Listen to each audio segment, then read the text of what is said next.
देखाइदिएको।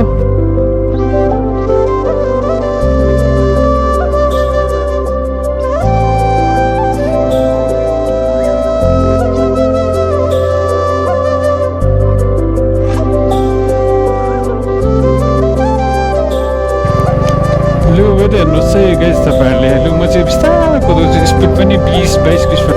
यहाँ देख्नुहुन्छ बेल टावर भन्ने, यहाँ तपाईँलाई म देखाउँछु ल।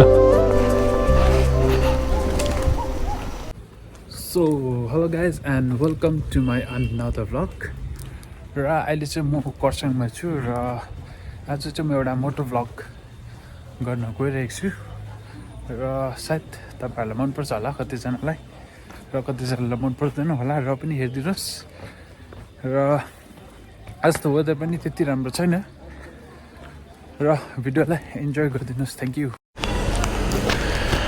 र गाइज म चाहिँ अहिले खरसाङमा छु र यहाँको वेदर चेक गर्नु सक्नुहुन्छ तपाईँहरूले। यो अगाडि हेर्नु सक्नुहुन्छ, यहाँ अगाडि हेर्नुहोस् वेदर चाहिँ यस्तो छ यहाँको कन्डिसन। र म अहिले चाहिँ डाउहिल रोडमा छु र यहाँबाट चाहिँ मेरो मोटो भ्लगिङ सुरु हुन्छ, तर मेरो स्कुटी चाहिँ अलिक तलपट्टि राखेको छु र मेरो स्कुटी चाहिँ अलिक उयो पर राखेको छु मैले।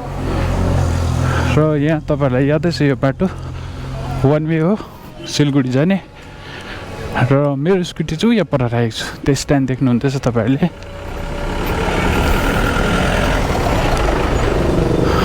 यहाँ राखेको छु स्कुटी चाहिँ, कहाँ गएछ।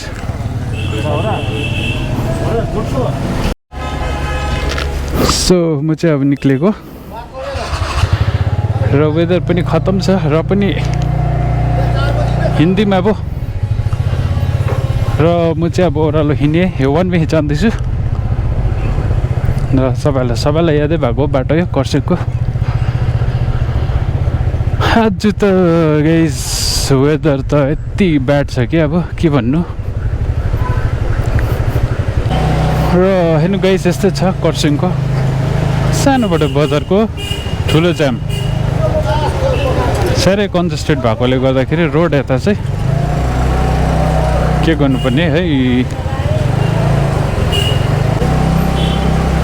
र आज कति दिन बाद मोटो भ्लग गर्नु पाउँदा फेरि मजा लाग्यो। र थ्याङ्क यू गाइज। अस्तिको भिडियोहरूमा लास्ट भिडियोमा तपाईँहरूले दुईवटा भिडियोमा जुन सपोर्ट गरिदिनु भयो त्यसको निम्ति धन्यवाद। र आउने दिनहरूमा पनि यसरी सपोर्ट गरिदिनुहोस्, त्यही आशा राख्छु। र मेरो च्यानललाई ग्रो हुनुमा मद्दत गर्नुहोस्। र एउटा चाहिँ रड्डी भने गाइज म चाहिँ आज 4K मा सुट गरौँ भनेको थिएँ, तर प्रब्लम चाहिँ के भयो भन्दा 4K मा सुपर भ्यू हुँदैन रहेछ, मलाई याद थिएन है यो गोप्रोमा। र फेरि मैले 1080p मै गर्नु पऱ्यो सुपर भ्यूको लागि। र अब कस्तो क्वालिटी आउने हो कुनै, म चाहिँ अब 4K मा एक्सपोर्ट गरौँ भनेर सोच्दै थिएँ, तर नहुने भयो। र आजको हेर्नुहोस् गाइस, तपाईँहरूले हेर्नु सक्नुहुन्छ यहाँ धुप्पीको रुखहरू। र मैले धुप्पीको रुख किन देखाएको भन्दा चाहिँ जहाँ धुप्पीको रुख हुन्छ नि त्यहाँ चाहिँ चिसो हुन्छै हुन्छ, त्यो एउटा कुरा चाहिँ तपाईँहरूले बुझिराख्नुहोस्। लो गाइस यहाँबाट चाहिँ अलि अब धुम्माहरू भेट्दै जाँदैछ। अब चाहिँ तपाईँहरूलाई पनि अहिले अब सुनादा छेउछेउ एरियातिर चाहिँ अब हुन त मैले दिलाराम पुग्न आँटेँ, त्यहाँसम्म त राम्रै होला। र म 1 महिना बाद फेरि दार्जिलिङ जाँदैछु। बोरिङ अल्छी लाग्दो रहेछ बाटो कुदाउनु त। आम्मा ल गोथल्सको बोर्ड हेर्नु गाइस तपाईँहरूले। गोथल्स आइपुग्न आँटेँ म चाहिँ अब, one of the famous school in Kurseong.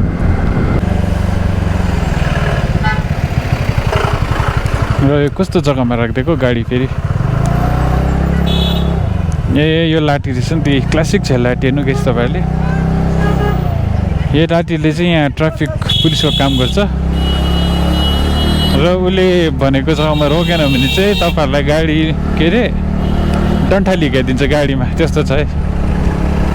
हुने चाहिँ लाठी भन्छ तर मैले मान्छेहरूबाट सुनेको लाठी चाहिँ होइन अरे बाठी नै अरे जगपाट हेर्नु सक्नुहुन्छ तपाईँहरूले वेदर अब चाहिँ दार्जिलिङमा साह्रो पर्छ रेनी सिजन टाइममा चाहिँ अब टुरिस्ट पनि हुँदैन दार्जिलिङमा अब चाहिँ टोटल्ली अफ सिजन हो र गाइस म चाहिँ यहाँ किन रोकेको भन्दा तपाईँहरूलाई म एउटा है टुरिस्ट डेस्टिनेसन देखाउन गइरहेको छु र त्यो चाहिँ कहाँ हो भन्दा यो तपाईँले यहाँ देख्नुहुन्छ बेल टावर भन्ने यहाँ तपाईँलाई म देखाउँछु ल बेल टावर 4.65 किलोमिटर र यो ओह्रालो तपाईँहरू जानुभयो भने चाहिँ बेल टावर चाहिँ एउटा तपाईँको एउटा रिसोर्ट जस्तो हो त्यो चाहिँ होमस्टे जस्तो पनि छ त्यो एक्ज्याक्टली चाहिँ भन्नु सकिँदैन र यहाँबाट त्यही हो तपाईँको 4-5 किलोमिटर र तपाईँहरू जानु सक्नुहुन्छ त्यहाँ पनि हामी एकपल्ट अफिस पिकनिकको लागि गएको थियो र मैले त्यो भिडियो पनि बनाएको छु र आइट्युन्समा तपाईँहरूले हेर्नु सक्नुहुन्छ त्यो भिडियो र फेरि यहाँबाट जर्नी कन्टिन्यू लु वेदर हेर्नुहोस् है गाइस तपाईँहरूले लु म चाहिँ बिस्तारो कुदाउँछु स्पिड पनि 20-22 स्पिडमा कुदाउँदैछु क्यामेरामा त्यति फिल भएको छैन होला तर ओपरै डरलाग्दो फगी लागिरहेको छ अम्बो कहाँबाट कुदाउनु पर्ने आज चाहिँ हेप्पी टाइम लाग्ने रहेछ घर पुग्नु र गाइज म चाहिँ अहिले फाइनली आलुबारीको बाटो आइपुगेँ र बिचमा देखाउनु पाइनँ मैले तपाईँलाई किनभने एकदमै डरलाग्दो वेदर बिग्रिरहेको थियो आज चाहिँ र आज मैले बिचमा कुदाएको भए चाहिँ आज मेरो एक्सिडेन्ट हुने चान्सेस धेरै थियो र मैले बिचमा पुरै स्किप गरेँ र डाइरेक्टली अहिले म तपाईँलाई यो आलुबारीको बाटोमा देखाएको र तपाईँहरूले भिडियो इन्जोय गर्ने हुँदै होला र फेरि यहाँ आलुबारीदेखि म फेरि अब चौरस्तासम्म फेरि जानेछु र मेरो स्कुटी चाहिँ यहाँ छ हेलमेट प्लस गोप्रो ब्यागहरू यहाँ छ हो वेदरको नजारा हेर्नुहोस् है यस्तो छ यस्तो भइरहेको छ वेदर चाहिँ आज यहाँदेखि चाहिँ अलिक ओह्रालो र गाइज आज चाहिँ यस्तो डेन्जर थियो वेदर चाहिँ आज बिचको पार्टहरू डल्लै मैले स्किप गर्नु पऱ्यो आज दिलारामदेखि नै मैले स्किप गरेँ र एकैचोटि आएर आलुबारीदेखि यसरी सुरु गरिरहेको छु यो बाटो फेरि अलिक रिस्की छ हाम्रो सानो बढेको छ हो होप तपाईँहरूलाई मन पऱ्यो होला यो भिडियो मन पऱ्यो भने लाइक गर्नु सक्नुहुन्छ सेयर गर्नु सक्नुहुन्छ र कमेन्ट पनि गरिदिनुहोस्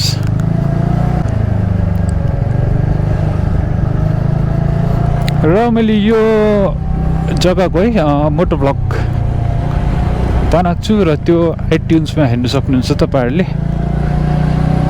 यही बाटोमै बनाएको थिएँ मैले त्यति बेला त्यो चाहिँ तपाईँको विन्टरको टाइम थियो अहिले चाहिँ रेनी सिजनमा कुदाउँदैछु म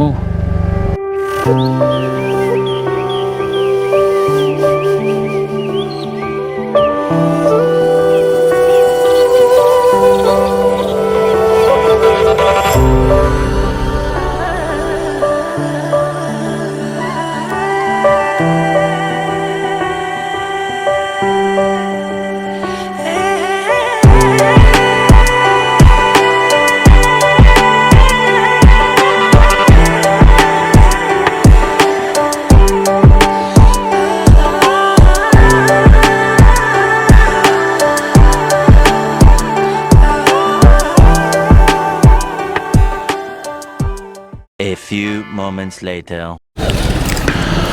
र गाइज अहिले चाहिँ म 3 बाटोमा छु र यहाँ चाहिँ एउटा मिया मोड भन्ने खोलेको छ मिया मोड चौरस्तामा त्यहाँबाट मैले पेस्ट्रिजहरू किनेँ अब चाहिँ हुन्छ गाइज एडभेन्चर राइड चाहिँ अब यो ओह्रालो छ त अब हेर्नुहोस् अब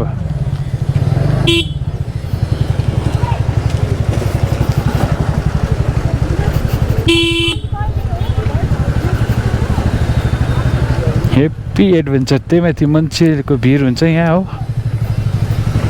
अन्त प्लस बाटो कन्जेस्टेड अब अलिक बाटो बन्ने छ खुसी लाग्यो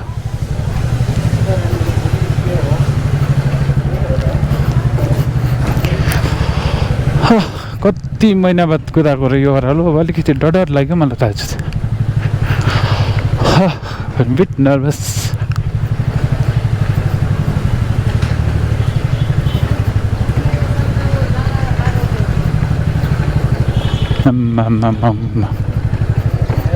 डेट ओह्रालो छ नि हो त नि न गाइस तपाईँहरूले हेर्नु सक्नुहुन्छ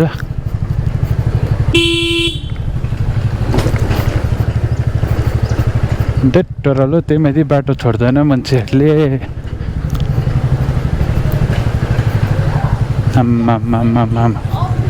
एडभेन्चर राइड भने आजको त हाम्रो यस्तो छ तुङसुङको बाटो चाहिँ यही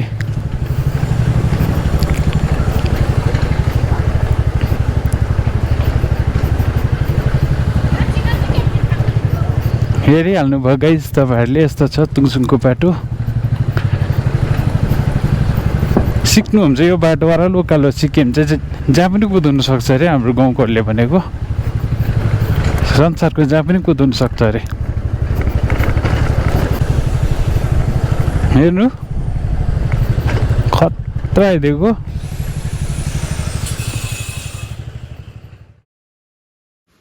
र गाइस यो चाहिँ हेर्नुहोस् यो चाहिँ मेरो गाउँबाट देख्ने नजारा हो दामी भइरहेको रहेछ अहिले बादलहरू है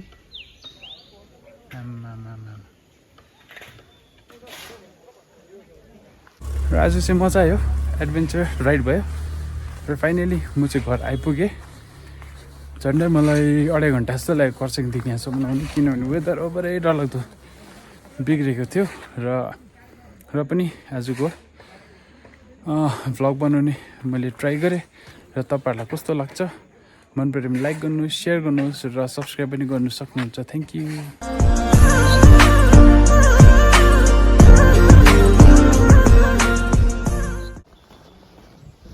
सिडी सिडी सिडी हुँदै हुँदै म चाहिँ अब घर आइपुग्नु आँटेँ यहाँ के गर्दैछ हामीहरू चाहिँ माथिपट्टि के गर्दो रहेछ हौ पानी बनाउँदो रहेछ हामीले चाहिँ माथि चढ्यो पानी आएको छैन के हो है पानी आएको छैन आयो कि उताको पानीको ट्याङ्की आधा रहेछ नि त